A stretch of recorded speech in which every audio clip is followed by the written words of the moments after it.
歲咯。嗯。咁我即係10年前咧就離咗婚。嗯。然之後咧我就喺46歲咧就識到一個男朋友。啊，46歲。哦。嗯。咁就同佢相處咗有2年啦。嗯。相處咗2年其中咧，我就發現佢又飲酒啦，又打牌啦。嗯。咁就係呢2樣嘢咧，我就好唔鍾意嘅。係。而且咧就係佢打牌咧就唔係話經常去打我，咁咧就係偶爾去打嘅。咁咧我就每一次佢去打牌，我都同佢嘈交。啊。而且咧同佢嘈交，咁我就覺得我覺得即係我之前離婚咧，就係因為我嘅前夫去打牌啦，去溝女啦，咁我就同佢離咗婚。嗯。俾我知道咗，咁我就同佢離咗婚咯。咁而家又識到個咁樣嘅，我覺得好唔開心。即係第一個又係咁樣，第二個又係咁樣。係啊係啊係。嗯，咁你而家想點樣啊？20歲2年啦。佢而家就依家嗰個男朋友咧，就叫我同佢去寫證喎。寫證啊？我想問下你，你個細佬哥有幾大啊？我個細佬哥係一個已經係成咗家啦，一個咧就係已經差唔多18歲啦。啊，咁我問你，你有冇工作㗎？有。你有冇屋住啊？有。咁你寫咩證啊，姐姐？發現呢個男人咁樣，你仲寫證？但係佢除咗呢樣嘢唔好之外咧，佢其他都係好好嘅喎。咁問題係你就係介意呢2樣嘢啊嘛？你前夫唔係咁樣而離婚嘅咩？我前夫唔係咁樣，係佢係有時候會去打牌。佢打牌嘅情況下咧，就唔係話好嚴重，就係佢出軌俾我見到。咁即係話你唔介意佢去打乜嘢牌，你只係介意佢出軌，而呢個咧佢冇出軌，所以你唔介意係咪？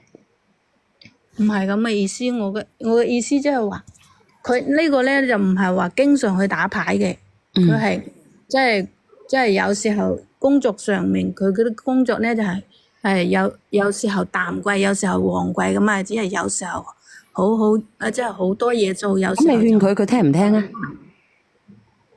佢聽㗎喎，佢都會聽㗎喎，但係佢都係佢一飲咗酒佢就唔聽你㗎咯喎。咁問題係佢咁樣嘅行為，你能唔能夠接受啊？如果係日日我就唔可以接受。咁佢係咪日日咧？冇有。咁如果係咁樣嘅，你猶豫啲乜嘢咧？你同佢相處2年啦，佢大部分時間都係好嘅，係咪啊？係啊係啊。咁佢係因為壓力大，所以先至玩呢啲嘢，定係愛好玩呢啲嘢？佢係有度嘅咧，凡事有個度就得噶啦。大家都知道我哋成日都刷手機，成日都去玩啊，成日有啲人咧會做一啲咧我哋難以接受嘅嘢，比如係咁樣嘅吸乜嘢乜嘢乜嘢嘅。但係佢唔係經常嘅，我哋都有啲人係可以接受嘅，就睇下你接受嘅狀況。但係佢去打牌咧，打到2、3點，佢話人都需要放鬆下㗎，都有自己嘅愛好㗎。佢話咁佢又講得啱㗎喎，我唔係話追死一宗人，我永遠啲人咧就唔可以做呢啲咁樣嘅嘢㗎喎。如果佢唔係經常嘅，偶爾嘅就乜嘢喎？但係我今年即係我同佢即係相處咗2年嘛，咁咧我哋今年又同佢返咗屋企去過親節嘛。咁咧我就發現佢屋企好山坑㗎喎，好即係好山嘅。哦，山坑喺邊度人嚟㗎？係好遠嘅，係四川嘅。哦，係四川人嚟。咁你一開始你相處咗2年，你先跟佢返去啊？我知道佢係四川嘅，但係我冇諗到佢屋企係咁山坑嘅。咁佢結過婚未㗎？佢係結咗婚離咗婚嘅。啊，佢有冇小朋友㗎？有啊。個小朋友佢養定係邊個養啊？佢啲小朋友已經出嚟工作啦。哦，咁佢今年幾大啊？大我2歲。大你2歲啊？係。咁你覺得咧合唔合適？你不如咁樣拍住拖好過啦。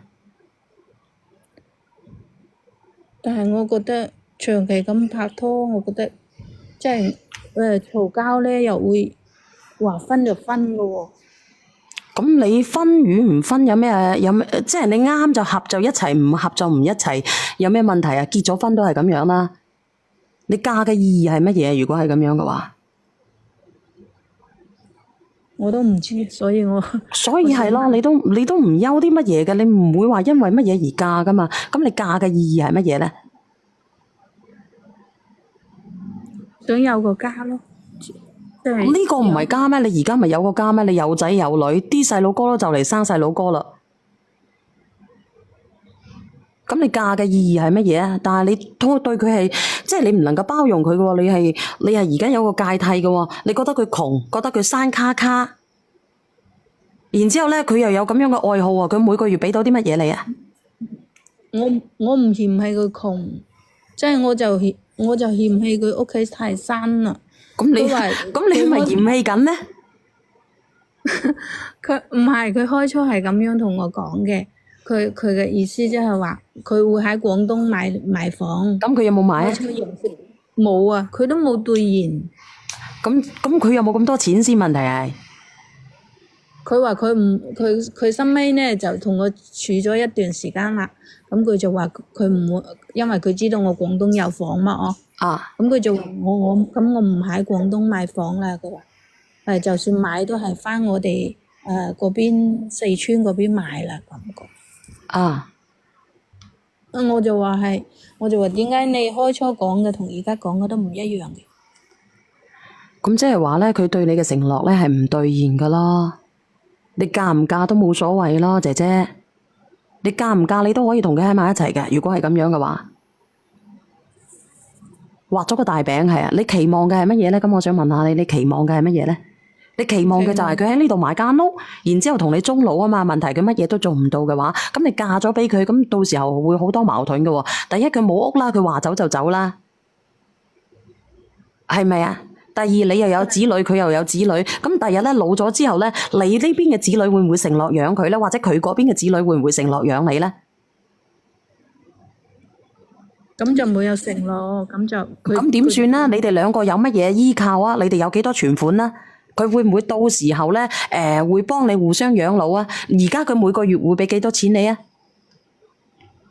每個月啊？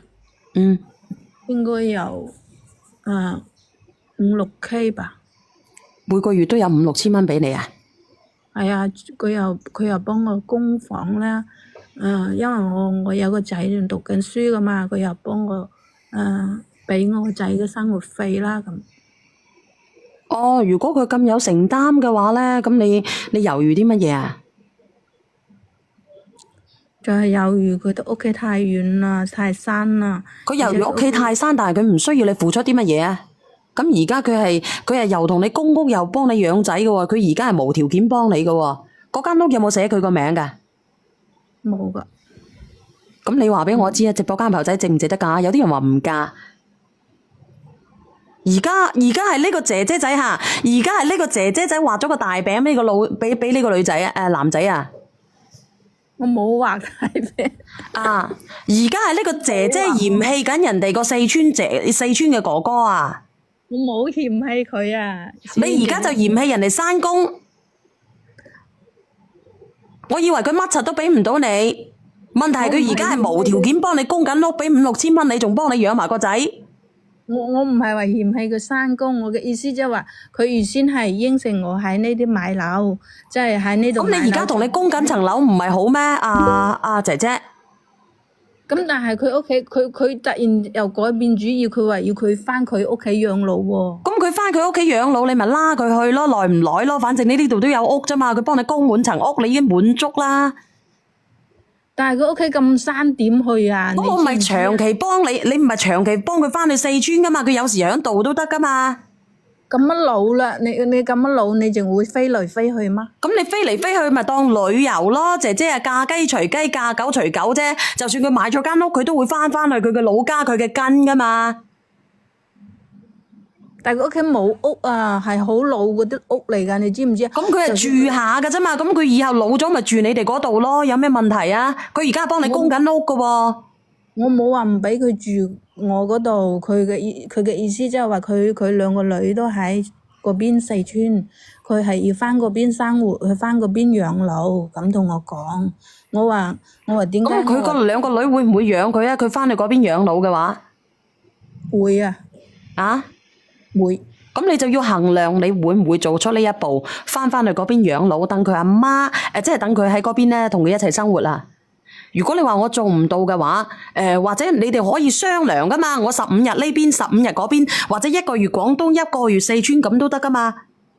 你話而家年輕嗰陣時就話可以咁樣去走啫，如果到真係60、70歲點走啊？60、70歲我都搭得飛機啦，至緊要你走唔喐嘅時候走唔到啫，四川好近㗎咋。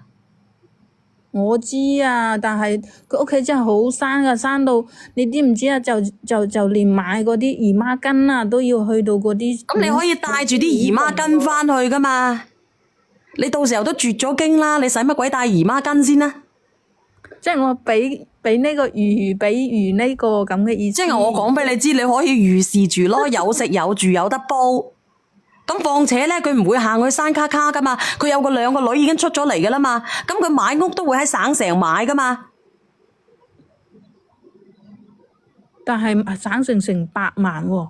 咁佢可能買咧，可能兩個女有本事咧，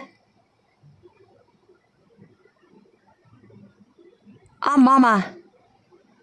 而且而家佢一味同你付出㗎喎，你喺邊度揾一個契家佬1個月俾5、6千蚊你，帶你2年嘅，然之後幫你供埋樓養埋仔嘅，你喺邊度揾？我而家就係猶豫緊要唔要寫證呢個問題。啊！而且佢屋企又咁山寨咁樣咧，所以我就喺度猶豫不決。你係喺度嫌棄唔係猶豫啊！如果佢有得2蚊咧，喺嗰邊有層樓咧，你就制㗎啦。佢應該咧有少少積蓄嘅嗰個哥哥。我真係冇啊！因為我從開始識佢，佢就講佢屋企係好窮嘅，佢咁同我講。如果佢唔窮，佢都唔揾你啦，大佬。點解呢？吓？點解咁講呢？有人話你冇住過山卡卡，你體會唔到。咁問題你翻到去係咪真係會住山卡卡？佢話係養老係要喺山卡卡喎。你問清楚佢先，你連佢上嚟，我唔相信。佢係咁樣講啊！佢係點樣講呢？佢雖然乜嘢，佢係好老實嗰隻有。可以傾啦，我覺得揾到呢啲男人咧，如果我係如果佢係願意同我供晒嘅話，我拉佢喺埋一齊有乜所謂啫？到時候傾嘅啫。如果佢係好人嚟嘅話，如果你嫌棄人哋嘅，你唔好收人哋嗰啲乜嘢啊，姐姐，你唔好收人哋咁多啊，又要供樓啊，又要俾5、6K 啊。又養細佬哥啊！你係啊，早啲同人哋拜拜啊！你唔好喺度拖啦喎。唔係我問佢攞嘅喎，係佢每個月轉俾我，叫我去乜嘢嘅喎。咁即係人哋真係要有心同你喺埋一齊咯。人哋如果唔寫證嘅話，人哋個心唔踏實啊。一個男人咁樣去為你，你唔俾翻少少付出佢，唔俾翻少少保障佢，佢點過咧？係啊，由一開始佢都話佢幫我供樓啦，然之後幫我都講到明咯。咁點解啫？供咗樓。係啊，唔係我問佢攞噶，我都冇人開過聲。你問下直播間嘅人啦，嗱，阿夢遊先幾年咗上嚟啊，嗱，連啦，你問下佢啊。喂，你好。